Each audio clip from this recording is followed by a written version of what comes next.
How to Hustle and Win, Chapter 3. Chapter 4. I'm tripping. Alright.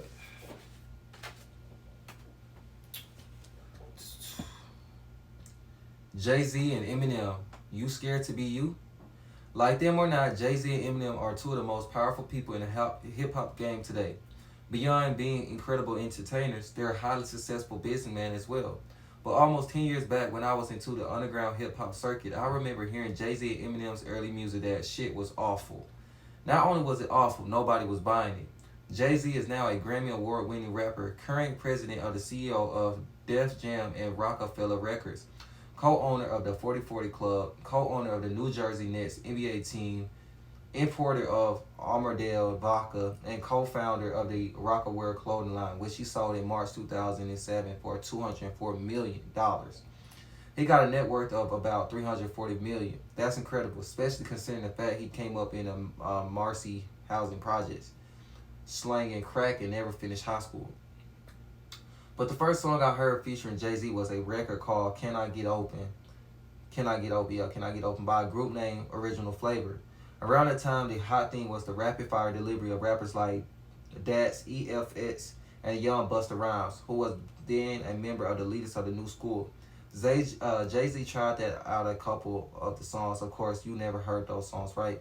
When Jay-Z decided that Speedy Gonzalez shit wasn't him, he reinvented himself as himself. In 1996, he put out A Reasonable Doubt. Jay's trademark flow caught a lot of attention. The way it would seem like he was just talking to you, bearing his soul, but making no apologies. Of course, it's been platinum albums and history ever since. Similarly, most people have never heard Eminem's first album. He sold 70 million records, making him one of the best-selling rappers of all time. But his 1996 album, Infinite, where he sounded very different from his later work, didn't even go wood. Here's what he said about it. Obviously, I was young and influenced by the other rappers and artists. I got a lot of feedback saying that I sounded like Nas and AZ. Infinite was me trying to figure out how I wanted my rap style to be, how I wanted to sound on the mic and present myself. It was a growing stage. I felt like Infinite was like a demo that just got pressed up. If I try to be like him, who will I be like? Me. Who will be like me? Yiddish proverb. A year later, Eminem put out the Slim Shady EP. This time he sounded a little more like Jay-Z. Again, you probably haven't heard this album. In 1999, Eminem released the Slim Shady LP. Finally, he started sounding like Eminem we're familiar with now. Between the references to Cretaceous, violence, drug use, and psychotic episodes, all of which were missing from Infinite, Eminem begins to show us who he really is, family problems and all. The difference about 5 million sales. What does this tell? What does this tell us? Like the aspiring rappers learned in the movie The Hip Hop Project, it's beginning to look foolish for us. For us all to rap about the same thing the same way. We all have stories to tell that are worth telling, and that implies to music as it does to life. It just doesn't make sense to try to duplicate someone else's story or style. Trying to be like someone else or trying to be someone else is something you're almost definitely going to fail at. Whether you're rapping out the cutting hair, the surest bet is to be yourself and success at the five and be successful at the first. Eminem couldn't be Jay-Z. Jay-Z couldn't be Busta Rhymes. Eminem went platinum being Eminem. Jay-Z went platinum being Jay-Z. And Busta Rhymes maintained that rapid fire delivery for over 10 years and finally went platinum being Busta Rhymes. You can't fail at being yourself. 26 reasons to stay out the game. 26 to fall. The only thing worse than riding a bus every day is going from driving a candy painted Chevy on 26 to riding the bus every day. Just remember, it ain't what you got. It's what you got to keep. When you lose it all.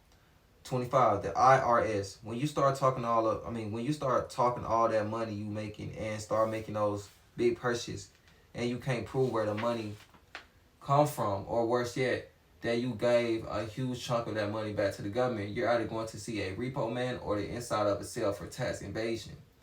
24, secret indictments. You know what a sealed indictment is? It means the authorities are indicting you.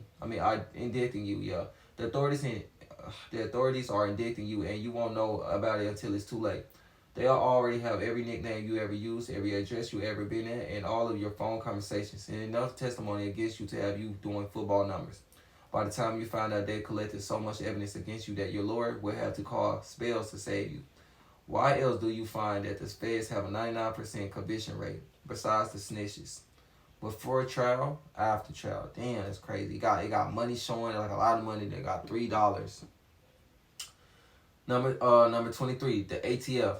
Everybody I know who has a gun has more than one. If you got a couple legal guns, they already watching you. If you got a couple guns that aren't on paper, you got a bigger problems if they ever find one. Number 22, RICO. No, not some Mexican dude. The racketeer influenced and corrupt organizations. Act is designed for any of y'all that think y'all are going to run a big empire without the white folks trying to crush you. Damn. 21. Bionic. Bullshit. Bionic dogs. These police dogs can smell anything. And now they're being trained to smell through mustard, Kanye, and all other shit people have been using to hide the drugs. Plus, they got cousins that'll bite the chunk out your ass. The DEA, the Drug Enforcement Agency, is not playing. With all the extra powers they've gotten since 9/11, they can tap more phones, review more text messages, and monitor more transactions than ever before.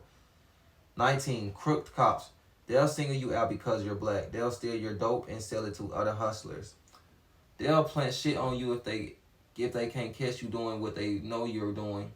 They'll pay people to snitch on you if they can't catch you any other way.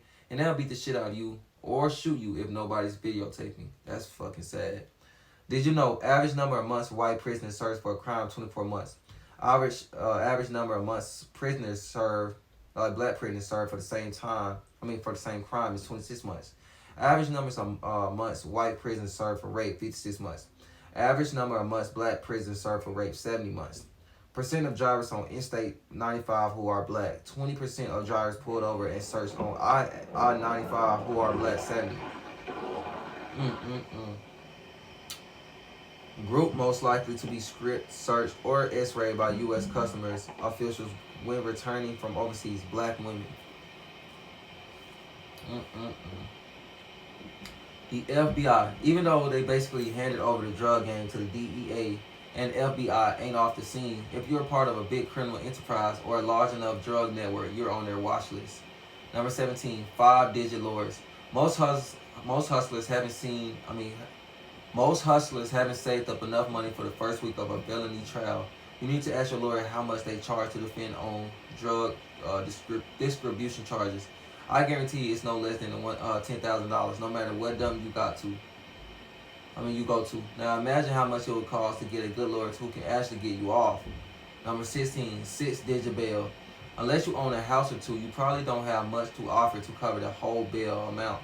So bond is 10% and it's non-refundable. 10% of $200,000 is how much? Cough it up. Don't have it sit in there and prepare your defense. Number 15, petty hustlers. These young boys coming up have no respect for the rules that the old heads observe. Now the game is so cutthroat you can't trust anyone. I promise you that one of your homeboys will snake you before a stranger does. That's true. Number 14, women. Any girl you meet hustling is going to be trouble. Either she's a bad bitch who's going to use you and waste all of your money while fucking your homeboys, or she's a good girl who will stick by your side and even carry your shit until she gets caught and tells it all. I remember when it was a hustler. I remember when you was a hustler, you was a winner. Now that's like raking up leaves in the winter, and that ain't even cool to miss a few summers. Lil Wayne, don't cry. Number 13, too many chefs in the kitchen. Unless you find out about a market no one has ever heard before, or create a new one, there's not a lot of room left for you. There's more boys trying to work on the corner than there are Mexicans outside of a Home Depot. Unless someone else plugs you in, you're going to have to fight your way in. And if you're plugged in, plan to play your plug. The pyramid. There's only room for a few on the top. That's number 12. The pyramid, number 12.